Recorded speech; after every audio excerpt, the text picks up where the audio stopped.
سر، سوال یہ ہے کہ ظلم اور مظلومیت کا فرق سماجی شعور میں کیسے مددگار ثابت ہوتا ہے؟ جی، بسم اللہ الرحمن الرحیم۔ سب سے پہلے تو انتہائی ایک اہم معاملہ ہے کہ ان موضوعات پہ گفتگو کی جائے جو کسی بھی سماج کی تعمیر کے لیے اور اس کی ظاہری شکل کے لیے سازگار ثابت ہو۔ سماج انسانوں کے گروہ کا نام ہوتا ہے، اور صرف یہ انسانی گروہ کا نام نہیں ہوتا، رویوں کا بھی نام ہوتا ہے۔ سماج کی کوئی بھی تعریف آپ لے لیجیے، وہ صرف اور صرف انسانوں کے جتھے کا نام نہیں ہوتا، انسانی کمیونٹی کا نام نہیں ہوتا، ان کے رویوں کا بھی نام ہوتا ہے۔ اب سماج کو بنانے کے لیے، ایک بہترین سماج کے لیے شاید ہی کوئی ایسا ذہن ہو جس نے اس کا خواب نہ دیکھا۔ وہ کیرکیگور ہو، وہ نیٹشے ہو، وہ شوپنہار ہو، وہ گوئٹے ہو، وہ سقراط کا معاشرہ ہو، وہ مہاتما بدھ کا معاشرہ ہو، وہ کنفیوشس کا معاشرہ ہو، یعنی دنیا کے جتنے بھی مذاہب ہیں، خواہ وہ فلاسافیکل ریلیجنز ہیں جیسے سکھ مذہب ہے، جیسے بدھ مت کا مذہب ہے، جیسے کنفیوشس کا مذہب ہے، یہ سارے فلاسافیکل ریلیجنز ہیں، یا پھر الہامی مذاہب ہوں جیسا کہ اسلام ہے، کرسچینٹی ہے، مذہب یہود ہے، یہ سارے کے سارے مذاہب ڈیوائن مذہب ہیں، اور کچھ مذہب جو ہیں وہ فلاسافیکل ہیں۔ مذہب کوئی بھی ہو، اس کی جو روح ہوتی ہے وہ یہ ہوتی ہے کہ ظلم اور مظلومیت کے درمیان فرق رکھا جائے۔ ریچولز ہر مذہب کے اندر ہوتے ہیں، عبادت ہر مذہب میں ہے، خواہ اس کی کوئی بھی شکل ہو، لیکن کوئی بھی مذہب، خواہ وہ فلاسافیکل ریلیجن ہو، خواہ وہ الہامی مذہب ہو، وہ کبھی پنپ نہیں سکتا، یا دوسرے لفظوں میں وہ سماج کے ساتھ مل کر نہیں چل سکتا جب تک کہ اس کی یہ سوچ جو ہے ظلم اور مظلومیت کا فرق، یہ جب تک سماج کے رویے میں شامل نہیں ہوتا۔ ریچولز کی بنیاد پہ کوئی مذہب زیادہ دیر تک چل نہیں سکتا۔ اب جو مذاہب کے ساتھ سب سے بڑا مسئلہ ہوا ہے، اس کے پادریوں نے، ان کے مبلغین نے، ان کے مفسرین نے، شارحین نے، ہر مذہب کے ساتھ، خواہ وہ، پھر میں کہوں گا، خواہ وہ فلاسافیکل ریلیجن ہو، خواہ وہ ڈیوائن ریلیجن ہو، بعد میں آنے والوں نے جو مذہب کے ساتھ ظلم کیا ہے وہ یہ کیا ہے کہ مذہب کو سماج کے قریب نہیں کیا، مذہب کو ایک خوف بنا دیا اور ریچولز کے اندر اس کو محدود کر دیا۔ حالانکہ ایک مذہب ایسا آپ نہیں ڈھونڈ سکتے جس کی سول یہ نہ ہو کہ ظلم اور مظلومیت میں فرق کیا جائے۔ جس سماج میں یہ شعور پنپ جائے کہ ظلم کیا ہے اور مظلومیت کیا ہے، وہ سماج مذہب کے قریب آ جاتا ہے، مذہب سماج کے قریب آ جاتا ہے، اور جب مذہب اور سماج دونوں قریب آ جاتے ہیں تو پھر ایک ایسا معاشرہ وجود میں آتا ہے جس میں نہ کالا کالا رہتا ہے، نہ گورا گورا رہتا ہے، نہ کوئی بلند رہتا ہے، نہ کوئی پست رہتا ہے۔ ہم دیکھتے ہیں آج کا جیسا کہ ہمارا ماحول ہے، ہم ہر چیز پہ کوشش کر رہے ہیں کہ ہمارا سماج ترقی یافتہ ہو جائے۔ ہم ترقی کروا رہے ہیں میکانزم کی بنیاد پہ، ٹیکنالوجی کی بنیاد پہ، میٹیریل کی بنیاد پہ۔ ان چیزوں کے ساتھ انسان ترقی نہیں کرے گا، چیزیں ترقی کر جائیں گی۔ اب تک جتنی ترقی ہوئی ہے وہ ٹیکنالوجی کی ہوئی ہے، انسان کی نہیں ہوئی۔ انسان کی ترقی اس وقت ہوگی جب اس کا جسم اور سول کسی ایک نقطے پر متصل ہوں۔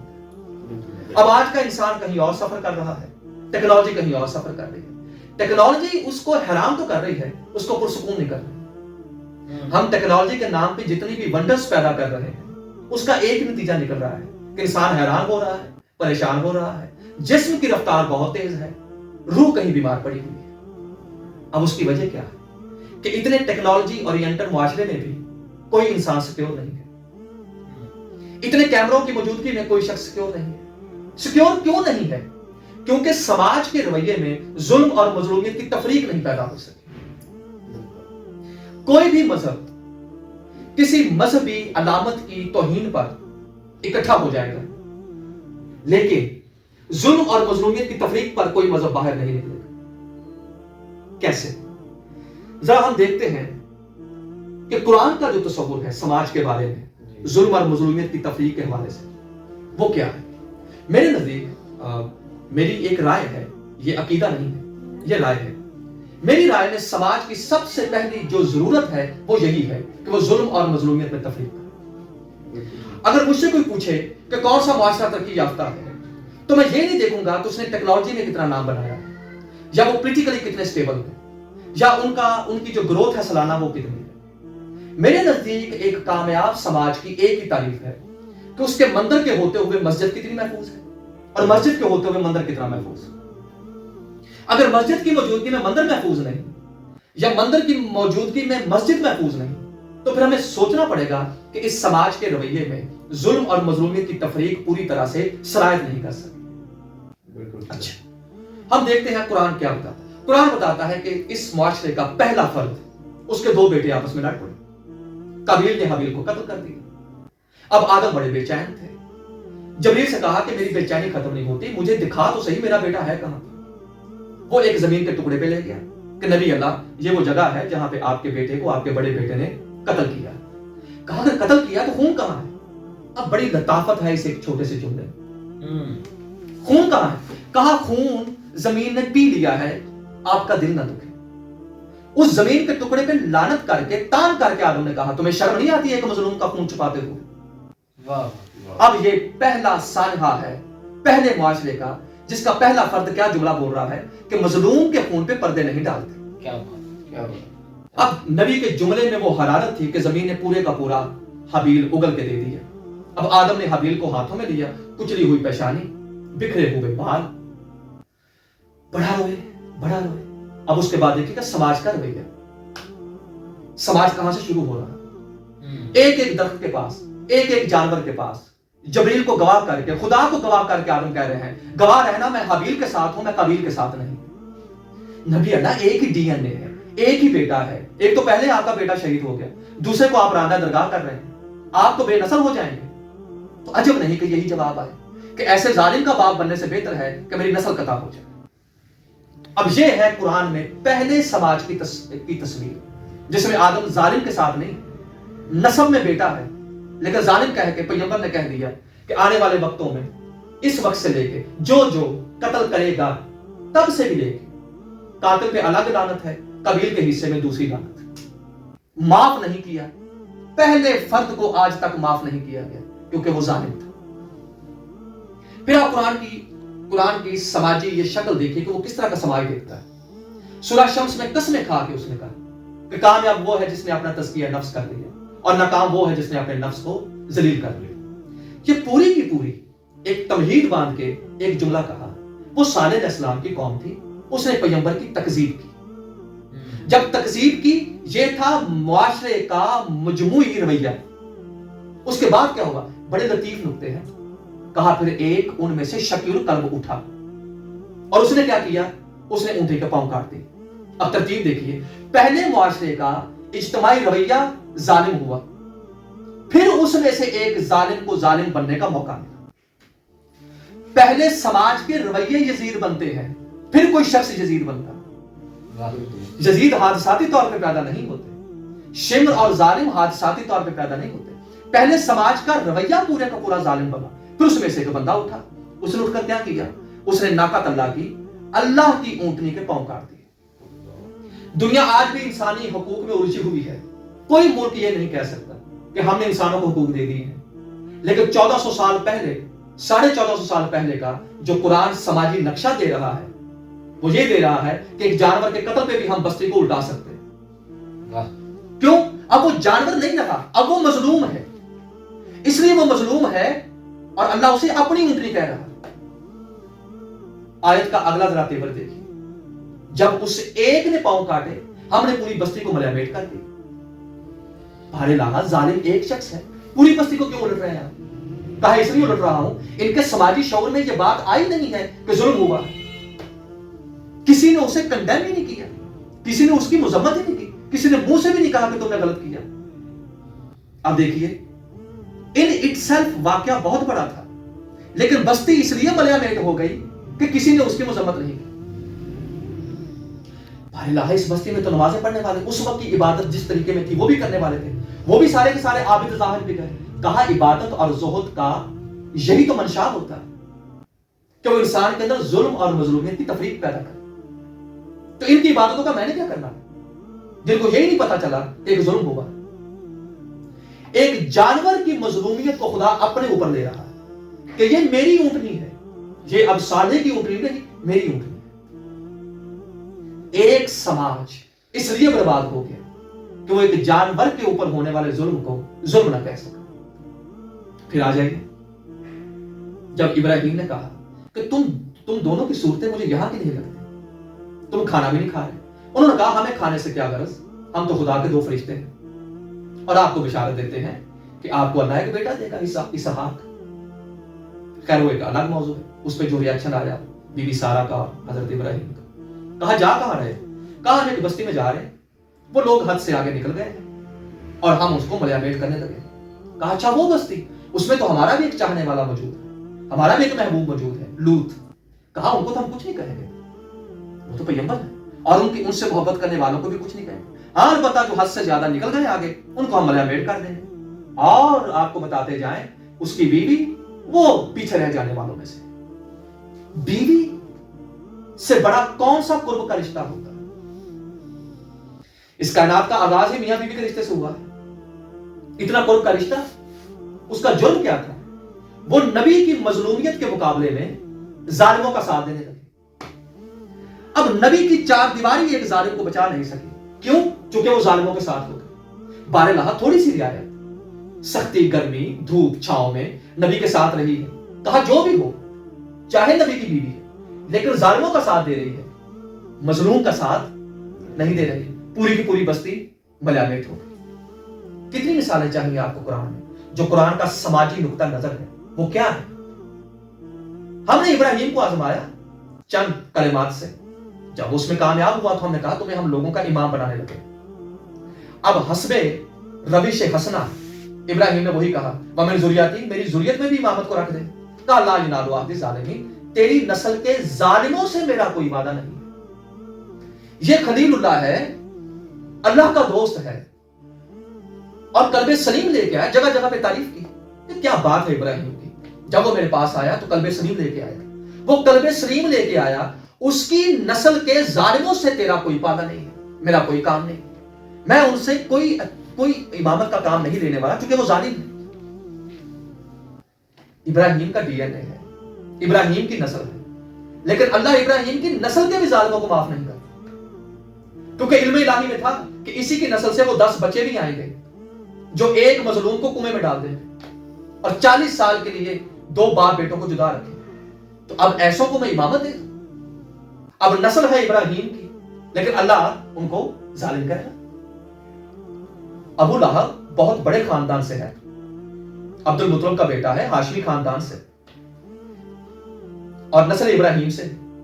جرم کیا ہے؟ اس وقت کی مظلوم حجت کے خلاف ظالموں کا ساتھ دیا۔ جتنی لعنتیں اللہ نے ایک ایک بندے پہ ڈالی تھی ساری اکٹھی کر کے سورہ لہب میں ابو لہب پہ ڈال دی۔ لہب اتنے بڑے نسب سے ہے، کہاں جا کے اس کا شجرہ ملتا ہے؟ کہا جو بھی ہو ظالم ہے۔ اس کا مطلب یہ ہوا کہ قرآن کے ہاں حسب نسب کی کوئی اوقات نہیں۔ وہ جو کشتی تھی حضرت نوح کی، ایک معروف جو تاریخی روایت ہے، اس میں جانور بھی تھے۔ اس کشتی کے مقابلے میں پہاڑ پہ کون تھا؟ نبی کا بیٹا۔ وہ غرق ہو گیا، جانور بچ گئے۔ اس کا مطلب یہ ہوا کہ اللہ کی نظر میں نبی کے بیٹے کے مقابلے میں اگر کوئی جانور بھی مظلوم کی مدد کرے گا تو وہ نجات پا جائے گا، اور نبی کا بیٹا ہونے کے باوجود ظالم نجات نہیں پائے گا۔ بحث نہیں کرنی، 6 تھے 7 تھے 8 تھے، قرآن نے منع کیا۔ وہ گھر سے نکلے، مظلوم تھے، انہوں نے کہا کہ ہمارا عقیدہ یہاں پہ پڑپ نہیں رہا، ظالم بادشاہ، ہم یہاں سے نکل جاتے ہیں۔ ایک کتا کسی اور گڈریے کا تھا، وہ ان کو دیکھ ان کے پیچھے پیچھے چل پڑا۔ اب یہ بے وطن تھے، اللہ نے ان کی نیند کو ان کا وطن بنا دیا۔ 309 سال زندہ سوئے رہے۔ روایات میں ہے کتا انسانی شکل میں جنت میں چلا جائے۔ لیجئے مظلوم کی مدد کرنے پر ایک کتا جنت میں جا رہا ہے، اور ظالموں کا ساتھ دینے پر نبیوں کے رشتہ دار ہونے کے باوجود لوگ جہنم میں جا رہے ہیں۔ یہ ہے قرآن کا سماجی شعور کہ ظلم کو وہ کسی طرح سے پسند، چاہے کوئی بھی ہو، چاہے کسی نسل سے بھی ہو۔ اور وہ جو امام علی بن ابی طالب کا قول ہے کہ تم نسل میں بہت عالی ہو، اگر تم نے ظلم کا ساتھ دیا تو تم پست اور ذلیل ہو جاؤ گے، اور اگر دنیاوی ظاہری تمہارا حسب نسب بلند نہیں بھی ہے، تم حق کا ساتھ دو گے تو معزز ہو جاؤ گے۔ تو پتا چلا کہ اکرام کا جو معیار ہے وہ حسب نسب نہیں ہے، وہ ایجوکیشن نہیں ہے، وہ ایجادات نہیں ہے، وہ یہ ہے کہ تمہارے سماج میں انفرادی سطح پر اور اجتماعی سطح پر ظلم اور مظلومیت میں تفریق کتنی ہے. سمجھ رہے ہیں؟ یہ قرآن کے اندر جو ہمیں نقشہ ملتا ہے ایک سماج کا، تو وہ تو یہی ملتا ہے. اب مسئلہ کیا ہے کہ دنیا کے جتنے بھی سماج ہیں سیکولر ہونے کا دعویٰ کرتے ہیں، لبرل ہونے کا دعویٰ کرتے ہیں، اسلامی ہونے کا دعویٰ کرتے ہیں. کتنے ایسے ملک ہیں جو اسلامی ہیں. ہم کسی سماج کو آئیڈیل اس وقت ہی کہہ سکتے ہیں جب ظلم اور مظلومیت کی تفریق ہوگی، چونکہ یہی وہ بیسک سول ہے جس کی بنیاد پر کوئی بھی معاشرہ اپنے آپ کو مہذب معاشرہ کہہ سکتا ہے. اب اس کے فلسفے کے ہم دوسرے رخ پہ آتے ہیں کہ کیا اس رویے کا اظہار کیسے ہوگا. ظالم کا نام آئے اور انفرادی اور اجتماعی سطح پر چہروں پہ ناگواری آ جائے، صرف ناگواری. یہ نہیں ہے کہ آپ اٹھ کے کسی ظالم کو سزا دیتے، کیونکہ وائلنس بذات خود، انڈیویجول وائلنس جو ہوتا ہے وہ بذات خود ظلم کی بنیاد رکھ دیتا ہے. سماج کے چہرے پر ناگواری آنا، جیسے یزید ایک نام ہے، ایسے آیا آپ کے تیور بدل گئے.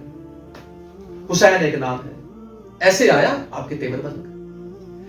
یہ ظلم کے خلاف جو ناگواری ہے، یہ ہے بنیادی ایک ذمہ داری ایک سماج کی. پھر اس ظالم کو سزا دینا یہ اسٹیٹ کا کام ہے، ریاست کا کام. آپ کی ناگواری کو میٹیریلائز کس نے کرنا ہے؟ ریاست نے. آپ کے غصے کو سیٹسفائی کس نے کرنا ہے؟ ریاست نے. یہ وہ لمحہ ہوتا ہے جب ریاست اور سماج ایک ہی پیج کے اوپر ہوتے ہیں، پھر گروتھ ہوتی ہے، پھر آپ گو آن کرتے ہیں. لیکن جب سماجی رویہ وائلنس کی ڈیفینیشنز کو جانتا ہو کہ کہاں کہاں میں نے وائلنٹ ہو جانا، لیکن اسے یہ پتا نہ ہو کہ ظلم اور مظلومیت میں جو حد فاصل ہے وہ کیا ہے، تو پھر ایجیٹیشنز ہوتی ہیں، پھر سول وارز ہوتی ہیں، پھر ان سے نکلتا کچھ نہیں. تہذیب سماج یہ ہے کہ ریاست بندوبست کرے کہ ظلم اور مظلومیت میں فرق کیسے کرنا. وہ جو تاریخ کے پیشانے پہ لکھا ہوا اتنا بڑا جملہ ہے کہ لا یبایع مثلی مثل یزید، مجھ جیسا اس جیسے کی بیعت کر ہی نہیں سکتا. اس کا مطلب کیا ہے کہ ایک انڈیویجول ایگو ہے میری، میں امام ہوں، میری ایک اتھارٹی ہے. میں اگر اس ہاتھ کو کسی ظالم کے ہاتھ میں دے دوں تو قابیل سے لے کے اب تک اور یہاں سے لے کے قیامت تک میرا شمار ظالموں میں ہو جائے. اتنی اختیار کر رہی ہے حجت الہی ہے تو ایک لمحے کے لیے گوارا نہیں کرتی کہ میں اس کے ساتھ بیٹھ بھی جاؤں. اور اس کی قیمت کتنی بڑی چکائی، پورے خاندان کے ساتھ ایک دن میں ذبح کر دیے گئے. اب آپ ذرا دیکھیے، 9 لاکھ یا ایک روایت ہے 30,000 یا ایک روایت ہے 20,000، جتنے بھی تھے جو ظلم کے ذریعے غلبہ پانے آئے تھے وہ لاکھوں میں تھے. جو مظلومیت کی لائن کھینچنے آیا تھا وہ صرف 72 تھا. اسے پتا تھا جو میں نے کام کرنا وہ 72 سے بھی ہو سکتا. مظلومیت غلبہ پانے نہیں آتی، وہ لائن کھینچنے آتی ہے کہ ظالم کون ہے اور مظلوم. یہ فتح ہوتی ہے کسی بھی مظلوم کی. وہ اس نے حکومت تو کرنی نہیں ہوتی، حکومت کرنی ہوتی تو 72 لے کے جاتے. ان کی سب سے بڑی فتح یہ ہوتی ہے کہ میں ظلم اور مظلومی کے درمیان ایک حد فاصل کھینچوں، چاہے وہ لہو سے کیوں نہ کھینچنا پڑے. کیوں؟ چونکہ ذبح ہو جانا آسان ہے، ظالم کے ساتھ تاریخ میں حصہ بن جانا یہ زیادہ مشکل ہے. چونکہ پتا تھا کہ چاہے میں نبی کی نسل سے ہوں، میں کچھ بھی نہیں رہوں گا اگر میں نے اپنا ہاتھ ظالم کے ہاتھ میں دے دیا. تو جو ہمیں اجتماعی طور پہ اسلامی تاریخ سے ہمیں جو شعور ملتا ہے ایک سماج کا، وہ یہی ملتا ہے کہ معاشرے کے اندر ظلم اور مظلومیت کے درمیان لمبی چوڑی واضح ایک تفریق ہونی چاہیے، جس تفریق کو جاننے کے لیے ہمیں مقالوں کی ضرورت نہ پڑے، بڑے بڑے تھیسس کی ضرورت نہ پڑے. بس آیا ادھر جو نام تو چہرے کے تاثرات آپ کو بدل جائیں. اور انفارچونیٹلی اس معاملے میں سارے سماج ہمارے سامنے، کسی سماج کو ہم آئیڈیل نہیں کہہ سکتے، ہر سماج میں کوئی نہ کوئی کمی ہے، لیکن انفارچونیٹلی ہمارے سماج میں اس تفریق کا بہت زیادہ فقدان. اب تو جاتے ہیں بدھ گدے سے میر، پھر ملیں گے اگر خدا نہ. سلامت رہے.